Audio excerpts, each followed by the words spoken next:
Assalamualaikum warahmatullahi wabarakatuh. Jumpa lagi dengan saya Oim di sini. Kali ini saya akan memberikan materi tentang mengenal automation testing. Oke, definisinya pengujian menggunakan perangkat lunak yang melaksanakan tes tanpa intervensi manual dapat diterapkan di GUI, web, API, dan lain-lain. Penggunaan perangkat lunak untuk mengontrol pelaksanaan tes, perbandingan hasil aktual dengan hasil prediksi, pengaturan dari prasyarat pengujian dan pengendalian uji lainnya, serta pelaporan fungsi dan hasil uji. Jadi kalau sebelumnya tentang manual testing itu dilakukan secara manual dan di reporting secara manual, sedangkan di sini automation itu dia bisa melakukan reporting juga berdasarkan dari tools yang digunakan. Untuk penerapannya sendiri bisa dilakukan di UI, web, maupun API. Terus tujuannya apa? Tujuannya adalah mengurangi jumlah test case yang dijalankan secara manual dan tidak sepenuhnya menghilangkan pengujian secara manual pada kasus-kasus tertentu. Jadi maksudnya adalah ada beberapa case di mana dari case tersebut hanya bisa dilakukan secara manual. Jadi automation test itu tidak benar-benar 100% menggantikan test case yang dijalankan secara manual. Mengapa automation test diperlukan? Pertama, manual testing terlalu memakan waktu dan biaya. Terus sulit untuk menguji situs multibahasa secara manual. Jadi maksudnya multibahasa itu ada beberapa case di mana aplikasi atau website itu kan punya beberapa bahasa. Secara defaultnya sih biasanya bahasa Indonesia dan bahasa Inggris ya, itu salah satu contohnya. Terus otomatisasi tidak memerlukan campur tangan manusia. Anda dapat menjalankan automation test tanpa pengawasan. Jadi automation test itu bisa dijalankan secara 24 jam non-stop dan ini dilakukan di server.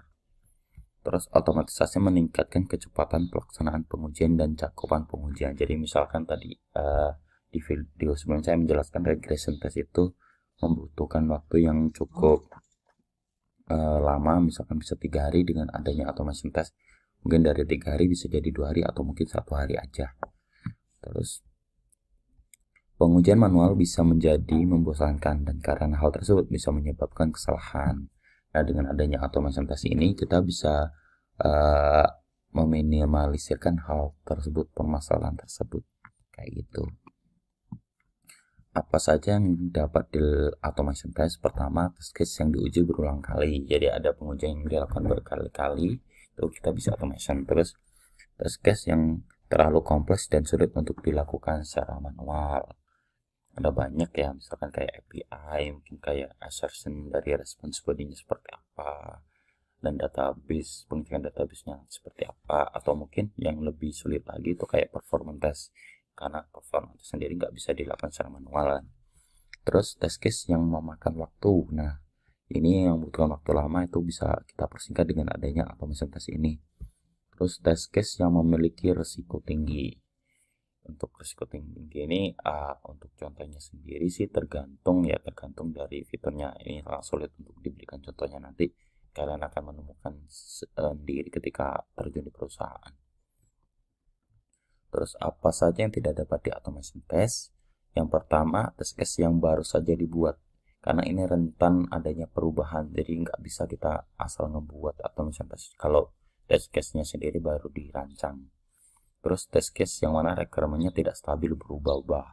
Nah, kalau tadi kan baru dirancang aja rentan perubahan, ini test case yang requirement-nya tidak stabil ini masih nyambung sih.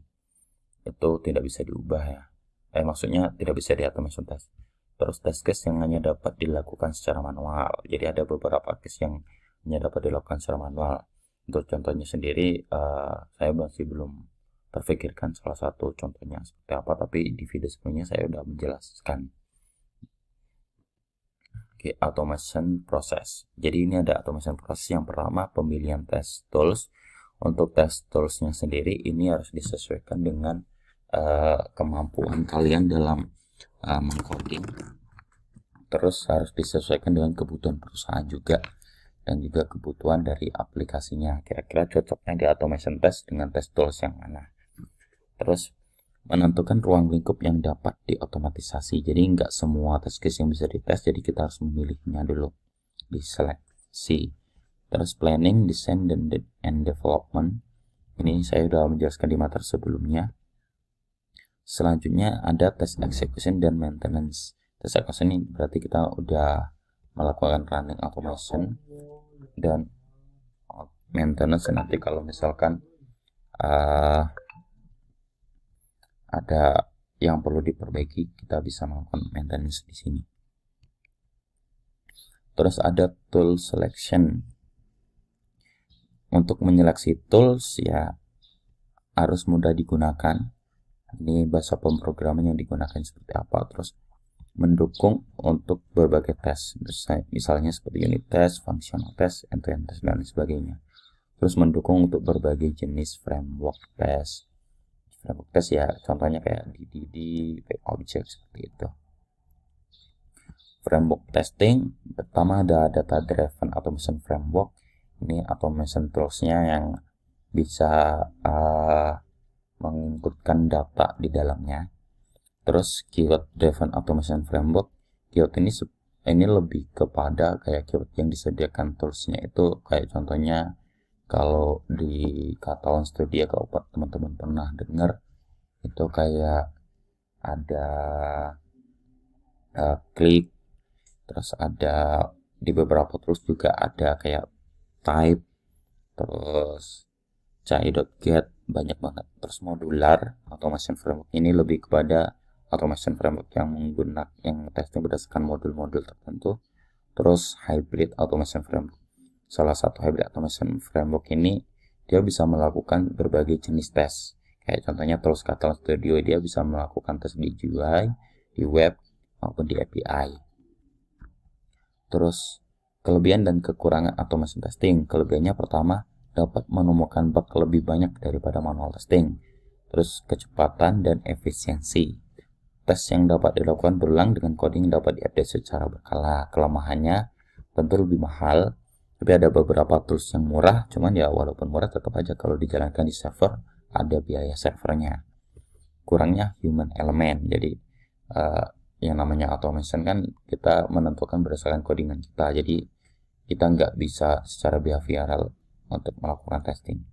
Terus tidak adanya feedback mengenai UI, jadi kita melakukan testing ya kita menentukan, misalkan kita udah menentukan A ya udah automation testingnya cuma bisa menentukan A, dia nggak bisa beralih ke B, C, dan lain sebagainya.